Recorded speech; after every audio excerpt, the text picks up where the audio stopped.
Welcome to JSR news. Yadadri tourism circuit Telangana ప్రభుత్వ అభివృద్ధి ప్రణాళికలు వేగవంతం. తెలంగాణ ప్రభుత్వం యాదాద్రి భువనగిరి జిల్లాను ప్రధాన పర్యాటక కేంద్రంగా అభివృద్ధి చేసేందుకు టూరిజం సర్క్యూట్ ప్రణాళిక రూపొందించింది. యాదగిరిగుట్టను కేంద్రంగా చేసుకుని భువనగిరి ఖిల్లా, స్వర్ణగిరి, రాయగిరి చెరువు, నృసింహసాగర్ రిజర్వాయర్, కొలనుపాక వీరశైవ మరియు జైన దేవాలయాలను ఈ సర్క్యూట్లో చేర్చనుంది. ఈ అభివృద్ధి ప్రణాళిక వల్ల ఉద్యోగ, ఉపాధి అవకాశాలు పెరగడంతో పాటు ఆదాయ వనరులు విస్తరించనున్నాయి.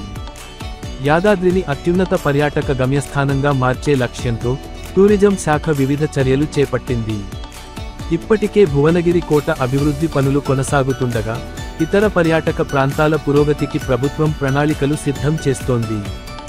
ఇందులో భాగంగా కేంద్ర ప్రభుత్వం స్వదేశీ దర్శన్ పథకం కింద భువనగిరి ఖిల్లా అభివృద్ధికి 100 కోట్ల రూపాయలు మంజూరు చేసింది. తొలి విడతగా విడుదల చేసిన 56 కోట్లతో మౌలిక వసతుల కల్పన, అభివృద్ధి పనులకు టెండర్ల ప్రక్రియ ప్రారంభమైంది. ఖిల్లా పైకి మెట్ల మార్గం, తీగెల వంతెన, స్వాగత తోరణం, టికెట్ కౌంటర్ ఏర్పాటుతో పాటు అక్కడ ఉన్న పురాతన జైలును డిజిటల్ ప్రదర్శనశాలగా మార్చనున్నారు. అంతేకాక అమ్మకుంట వరకు 6 లేన్ల రహదారి నిర్మాణం, సుందరీకరణ, వ్యాపార సముదాయాల ఏర్పాటు ద్వారా స్థానికులకు ఉపాధి అవకాశాలు కల్పించనున్నారు.